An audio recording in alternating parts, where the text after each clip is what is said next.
Southern Europe uses more pesticides than the northern of Europe, and it's not to blame them. That has to do with climatic issues, but also the degree of pest attacks that they suffer in those countries.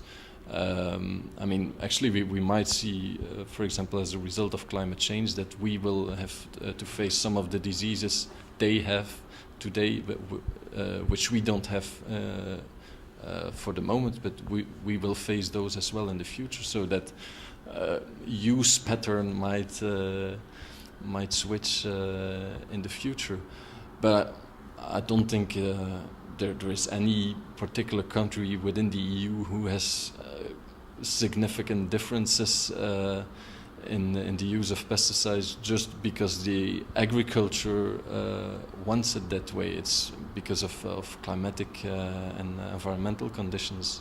It's not something the agriculturists would do on purpose for themselves. I mean, in the end, a pesticide is still expensive. You will only use it when you really need it. It's inevitable, and we not. I mean, it becomes very apparent for pesticide, but you also see that in ways where we're talking about carbon footprinting or food miles, and all of a sudden people are astonished that their apple is coming from South Africa, or the herbs coming from Thailand.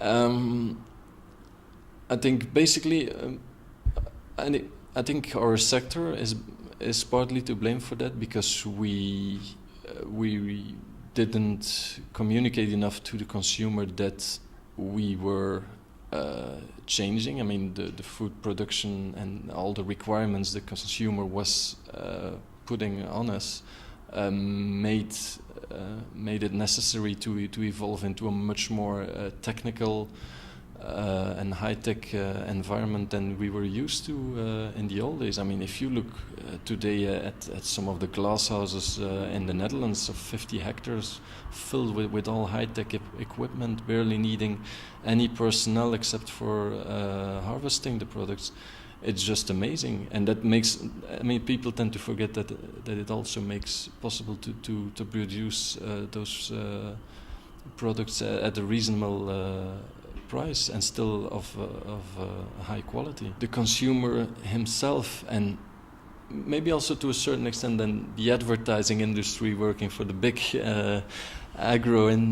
industrial companies, make it believe that your tomatoes are still coming from the nice Italian hills with grandma picking the harvest and then making spaghetti sauce out of it, or that your apple is being grown by your neighbor just behind you. And I mean, that just isn't the case anymore. We're no longer able to produce our food like that.